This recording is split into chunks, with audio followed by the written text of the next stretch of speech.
అందరికీ నమస్కారం. లోకేష్ ఆంధ్రప్రదేశ్ విద్యాశాఖ ఐటీ శాఖ మంత్రి, ముఖ్యమంత్రి గారి అబ్బాయి. ఈయన చాలా హుందాతనాన్ని ప్రదర్శించాడు. అది ఏంటి అనేది మనం మాట్లాడే ముందు ఇప్పటిదాకా బ్రహ్మాస్త్ర యూట్యూబ్ ఛానల్ ఎవరైతే సబ్స్క్రైబ్ చేయలేదో అందరూ సబ్స్క్రైబ్ చేయండి. అలాగే ఈ వీడియోని మ్యాక్సిమం అందరికీ పంపించండి, షేర్ చేయండి. షేర్ చేస్తే అందరికీ తెలుస్తుంది.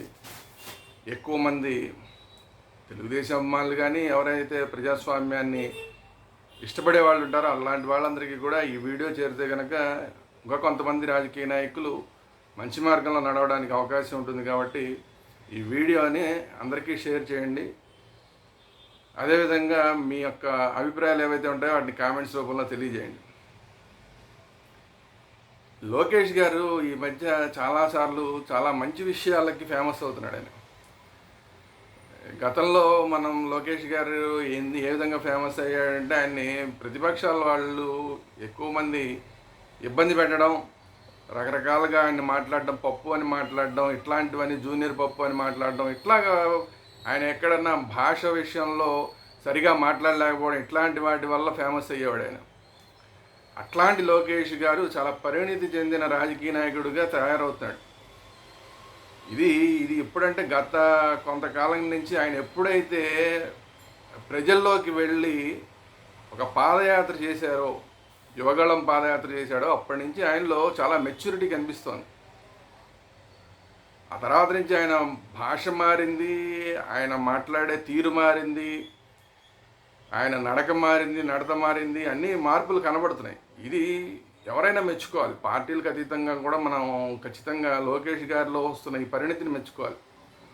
ఇటీవల ఈ మధ్యకాలంలో కూడా 2 సందర్భాల్లో ఎక్కడో విదేశాల్లో, అంటే ఇప్పుడు ఈ యూఏఈ లాంటి చోట, దుబాయ్ లాంటి చోట్ల, ఇట్లాంటి చోట్ల కొంతమంది ఇరుక్కుపోయి ఇబ్బంది పడుతున్న ఎవరైతే వాళ్ళు ఉంటారో వాళ్ళందరూ అక్కడి నుంచి వీడియోలు పెడుతుంటే వాళ్ళందరినీ జాగ్రత్తగా ఇండియాకి తీసుకొచ్చే కార్యక్రమం ఆయన చేపట్టాడు. ఇది చాలా మెచ్చుకోవాల్సిన అంశం. ఎవరు వీడియో పెట్టినా ఇమ్మీడియట్గా రెస్పాండ్ అవ్వడం, వాళ్ళని జాగ్రత్తగా ఇండియాకి తీసుకొచ్చి అక్కడ ఉన్న పరిస్థితుల్లో మామూలుగా అయితే అక్కడి నుంచి తీసుకురావడం సాధ్యం కాదు. ఎందుకంటే ఈ దుబాయ్ షేకులు వీళ్ళందరూ కూడా కొంత డబ్బులు కట్టి తీసుకెళ్తారు, ఆ తర్వాత వాళ్ళని బానిసలుగా లాగా చూస్తూ ఉంటారు. అట్లాంటి వాళ్ళ దగ్గర నుంచి తీసుకురావాలంటే చాలా చిన్న విషయం కాదు. కానీ లోకేష్ గారు చాలా చాకచక్యంగా కేంద్రంతో సమన్వయం చేసుకుంటూ అట్లాంటి వాళ్ళందరినీ మళ్ళీ వెనక్కి తీసుకురావడం అనేది ఈ మధ్యకాలంలో 2-3 సందర్భాల్లో జరిగింది. ఖచ్చితంగా ఈ విషయంలో ఆయన తీసుకున్న చొరవకి మెచ్చుకోవాలి. ఇవే ఇలా ఉన్నాయనుకుంటే ఈ మధ్యకాలంలో గత ప్రభుత్వంలో పోలీసులు ఏవైతే తప్పులు చేశారో వాటి మీద కూడా లోకేష్ గారు సున్నితంగా చాలాసార్లు హెచ్చరించడం జరిగింది పోలీసుల్ని. ఎందుకంటే గతంలో ముఖ్యమంత్రి వస్తుంటే పరదాలు వేసేయడం, చెట్లు కొట్టేయడం, ఇలాంటివన్నీ మొత్తం షాపులన్నీ మూయించడం, ఇట్లాంటివన్నీ చేస్తూ ఉండేవాళ్ళు. కానీ ఆ పద్ధతి మేము మారుస్తామని చెప్పి లోకేష్ గారు ఎన్నికల ముందే చెప్పడం జరిగింది. కానీ అధికారులు అత్యుత్సాహం చూపించి పాత అలవాట్లు మానుకోలేకపోతున్నారు. జగన్మోహన్ రెడ్డి గారి ప్రభుత్వంలో ఏవైతే అలవాట్లు మానుకోలేకపోతున్నారు వాళ్ళు. అందువల్ల ఈ ముఖ్యమంత్రి వెళ్తే కూడా, అంటే చంద్రబాబు నాయుడు గారు ఎక్కడికన్నా వెళ్తే కూడా పరదాలు కప్పడం అనేది చూసాం. తిరుపతిలోనూ అక్కడ తిరుమలలో కూడా పరదాలు కప్పితే ఇట్లాంటివన్నీ చెయ్యొద్దని చెప్పి కూడా అప్పుడు లోకేష్ గారు చెప్పడం అందరం చూసాం. సో మంచి పరిణామాలు ఇవన్నీ కూడా. అలాగే లేటెస్ట్గా ఏమైందంటే మడకశిర అనే నియోజకవర్గానికి ఈ మధ్య చంద్రబాబు నాయుడు గారు వెళ్ళినప్పుడు అక్కడ ఉన్న కమ్యూనిస్ట్ లీడర్లు ఎవరైతే ఉంటారో వాళ్ళందరూ ఏదో వ్యతిరేకతను తెలియజేస్తారు, అక్కడ ఉన్న స్థానిక సమస్యల మీద, ఇట్లాంటి వాటి మీద వ్యతిరేకత తెలియజేస్తారు అనుకున్నారు. మరి ఏమనుకున్నారు, పోలీసులు వాళ్ళందరినీ కూడా గృహ నిర్బంధాలు చేశారు. ఈ విషయం తెలిసిన వెంటనే లోకేష్ గారు మమ్మల్ని క్షమించండి కామ్రేడ్స్ అని కమ్యూనిస్టులకి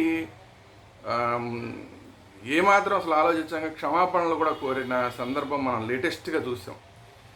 ఇది ఒక ప్రజానాయకుడు చేయవలసిన పని. అంతేకాకుండా మా ప్రభుత్వంలో ఇలాంటి వాటి అన్నిటికీ మేము వ్యతిరేకం, మేము పోలీసులకు చెప్తూనే ఉన్నాం. కానీ పోలీసులు అత్యుత్సాహంతో గతంలో ఉన్న పరిస్థితులను బట్టి వాటిని మానుకోలేకపోతున్నారు.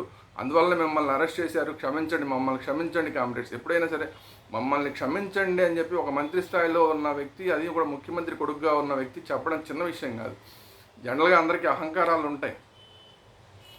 గతంలో కూడా కొన్ని కొన్ని కొన్ని సందర్భాల్లో అప్పట్లో ప్రతిపక్షంలో ఉన్న వాళ్ళు కూడా ఈయన కొంత అహంకారంగా వ్యవహరిస్తున్నాడని చెప్పి గతంలో మాట్లాడడం, మనం వైసీపీ వాళ్ళు మాట్లాడడం. ఎందుకంటే గత చంద్రబాబు నాయుడు గారి ప్రభుత్వం 2014 నుంచి 19 దాకా ఉన్న చంద్రబాబు గారి ప్రభుత్వంలో మంత్రిగా లోకేష్ పనిచేసినప్పుడు అప్పుడు చాలా అహంకారంగా పనిచేస్తున్నాడని అప్పుడు వైసీపీ వాళ్ళు మాట్లాడడం కూడా మనం విన్నాం.